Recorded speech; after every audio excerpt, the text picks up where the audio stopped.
This week, I will reinstate any service members who were unjustly expelled from our military for objecting to the COVID vaccine mandate with full back pay.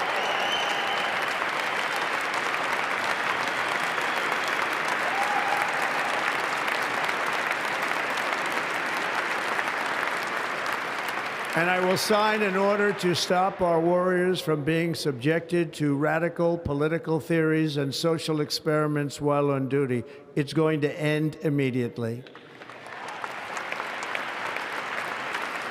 Our armed forces will be freed to focus on their sole mission, defeating America's enemies.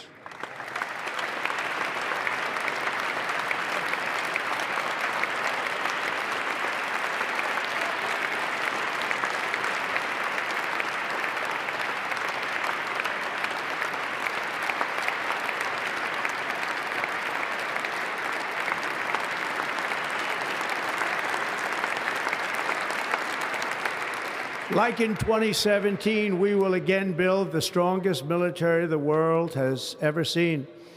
We will measure our success not only by the battles we win, but also by the wars that we end, and perhaps most importantly, the wars we never get into.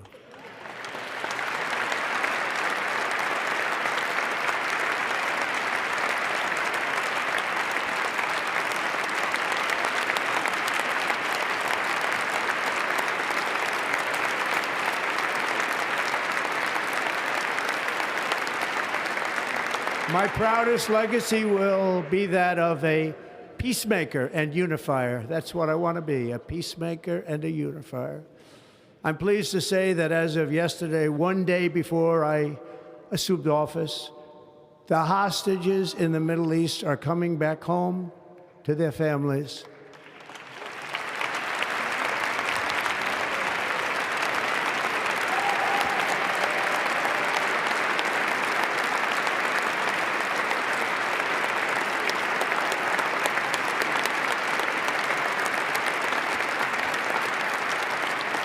Thank you. America will reclaim its rightful place as the greatest, most powerful, most respected nation on earth, inspiring the awe and admiration of the entire world. A short time from now, we are going to be changing the name of the Gulf of Mexico to the Gulf of America, and we will restore the name of a great president, William McKinley, to Mount McKinley, where it should be and where it belongs.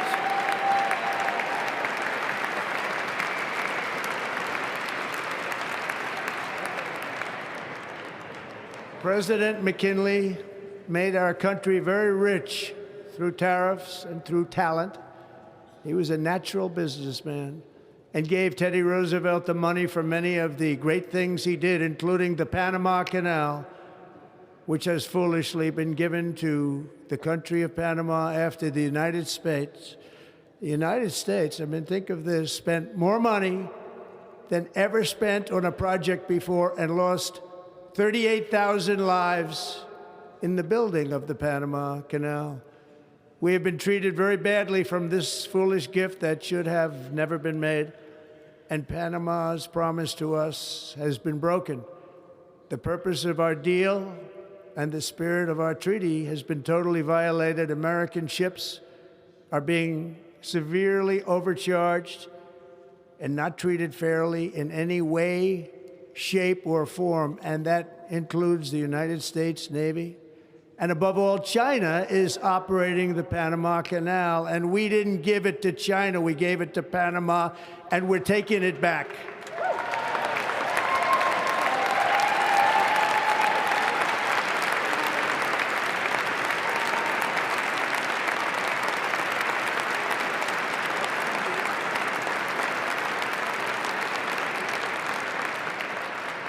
Above all, my message to Americans today is that it is time for us to once again act with courage, vigor, and the vitality of history's greatest civilization. So as we liberate our nation, we will lead it to new heights of victory and success. We will not be deterred. Together we will end the chronic disease epidemic and keep our children safe, healthy, and disease-free. The United States will once again consider itself a growing nation, one that increases our wealth, expands our territory, builds our cities, raises our expectations, and carries our flag into new and beautiful horizons. And we will pursue our manifest destiny into the stars, launching American astronauts to plant the stars and stripes on the planet Mars.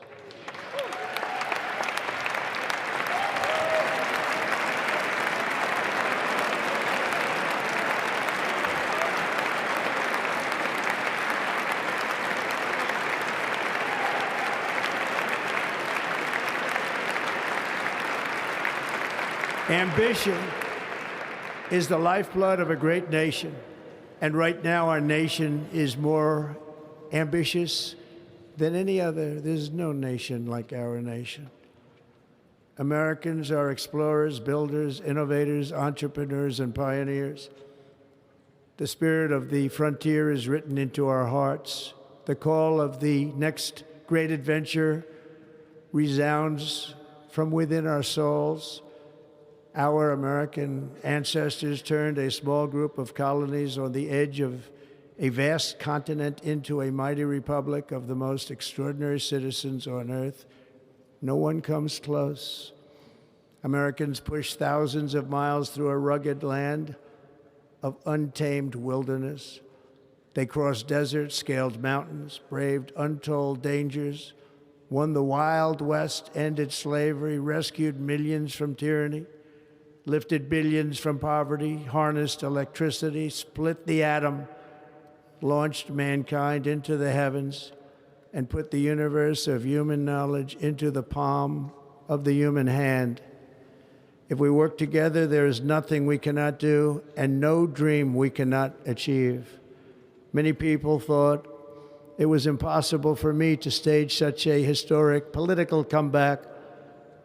But as you see today, here I am. The American people have spoken.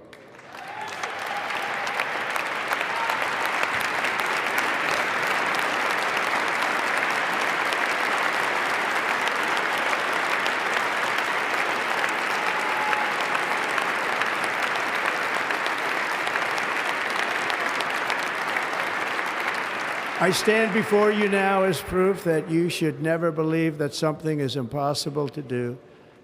In America, the impossible is what we do best.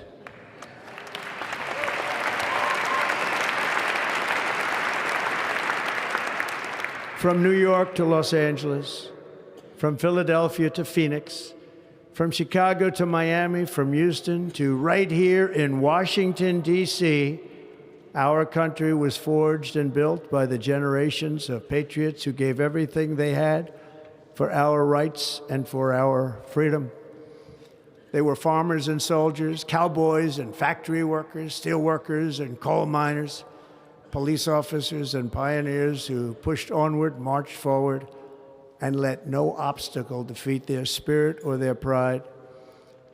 Together they laid down the railroads, raised up the skyscrapers, built great highways, won 2 world wars, defeated fascism and communism, and triumphed over every single challenge that they faced.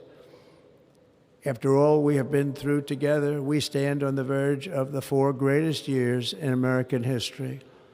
With your help, we will restore America, promise, and we will rebuild the nation that we love, and we love it so much.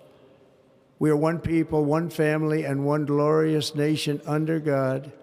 So to every parent who dreams for their child, and every child who dreams for their future, I am with you, I will fight for you, and I will win for you. We are going to win like never before.